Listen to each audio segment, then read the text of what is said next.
श्री गुरुवे नमः। ईश्वरो गुरुरात्मेति मूर्तिभेदो विभागिने व्योमवत् व्याप्तदेहाय दक्षिणामूर्तये नमः।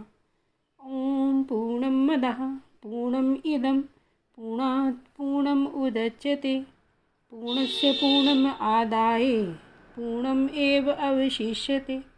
ओम शांति शांति शांति। ओम। प्रणाम भगवान। पुरुषोत्तम योग स्वामी अखंडानंद सरस्वती जी का दिव्य ग्रंथ और भगवान इसमें गीता जी के 15वें अध्याय के पहले मंत्र की व्याख्या चल रही है भगवान। और अब आगे अधः शाखम अश्वत्थम प्राहु अव्ययम। अधः शाखम जो है यह संपूर्ण अधिदैव और संपूर्ण अध्यात्म का वाचक है। अधिदैव से मतलब हिरण्यगर्भ से लेकर वायु अधिष्ठात्र देवता और द्वितीय अदिति पर्यंत सब देवता और प्रकृति से लेकर इंद्रिय पर्यंत जितना अध्यात्म है वह सब अधः शाखम के अंतर्गत है। समूचा अधिदैव और समूचा अध्यात्म उसकी शाखा है। और अश्वत्थ कहने से उसका जो आधिभौतिक रूप है वह भी आ गया। तो यह तत्वतः अव्यय होने पर भी माने वस्तु दृष्टि से, परमात्मा का स्वरूप होने पर भी व्यवहार दृष्टि से अश्वत्थ है माने प्रवाही रूप से है, अदलता बदलता रहता है।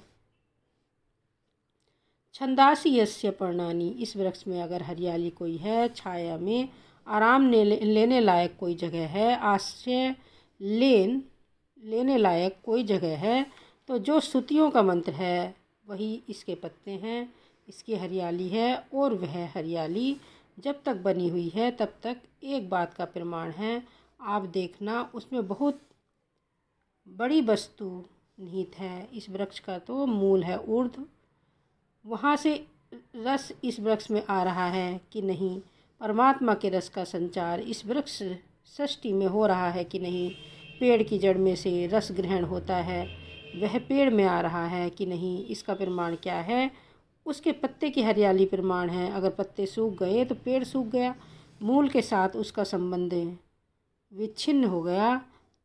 तो ये जो वेद हैं यही उस ऊर्ध्व परमात्मा का वर्णन कर करके इस संसार के साथ उसका संबंध बनाए रखते हैं, मूल के रूप में भी वर्णन करते हैं। यतो वा इमानि भूतानि जायन्ते येन जातानि जीवन्ति यत् पर्यन्ति अविशं विशन्ति। शाखाओं का वर्णन करते हैं कि उनसे हिरण्यगर्भ की उत्पत्ति हुई, महतत्व हुआ, अहंकार तत्व हुआ, पंच तन्मात्राएं हुई, देवताओं का वर्णन, मनोवृत्तियों का वर्णन, इंद्रिय वृत्तियों का वर्णन, उनके अभिमानियों का वर्णन, जीवों का वर्णन, स्वर्ग नरक आदि का वर्णन कर यह वेद ही इसमें धर्म और अधर्म का भेद करके, कर्तव्य अकर्तव्य पाप पुण्य का भेद करके मनुष्य के लिए कुछ कुछ बैठने योग्य छाया की जगह इसमें निकाल देते हैं, जिससे मनुष्य शांति से रहे। अगर इस अश्वत्थ वृक्ष में वेद के मंत्र रूप पत्ते न होते तो न तो कोई देवता की उपासना करता, न तो कोई यज्ञ याग आदि रूप धर्म का अनुष्ठान करता, न तो ब्रह्मा विष्णु शिव को मानता, न तो जगत के मूल में हिरण्यगर्भ को स्वीकार करता, न ईश्वर को मानता, न तो सर्वाधिष्ठान परमात्म तत्व को जानता। इसलिए इस अश्वत्थ वृक्ष को रक्षा करके रहने योग्य अगर किसी ने बनाया है तो वेदों ने ही बनाया है। वे इस संसार के रक्षक भी हैं, पालक भी हैं और ऊर्ध्व का ज्ञान कराकर उससे छुड़ाने वाले भी हैं। अर्थ धर्म काम रूप पुरुषार्थ की सिद्धि के लिए भी और मोक्ष रूप पुरुषार्थ की सिद्धि के लिए भी वेद ही इसमें आश्रय करने योग्य हैं। इसलिए इस अश्वत्थ वृक्ष के पत्ते हैं वेद मंत्र।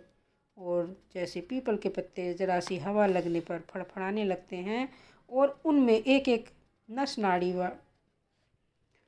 वाड़ी व्यवस्थित होती है और अनेक रोगों की निवृत्ति में पीपल के पत्ते का उपयोग किया जाता है और उसे वासुदेव का अधिष्ठान मानते हैं। पत्रे पत्रे देवानाम वासुदेव नमोस्तुते। तो जैसे पीपल वृक्ष वासुदेव का स्वरूप है, वैसे ज्ञान होने पर यह संसार रूप अश्वत्थ भी परब्रह्म परमात्मा का स्वरूप है। जैसे ब्रह्म में वासुदेव उपास्य रूप मूर्ति हैं, वैसे ही इस संसार में अश्वत्थ उपास्य मूर्ति है, और जैसे संपूर्ण ब्रह्म ही है, इसी प्रकार यह संपूर्ण संसार परमात्मा का ही विलास है। इसलिए बाद में बताया कि यस्तम वेद से वेदवित। ओम शांति शांति शांति। प्रणाम भगवान।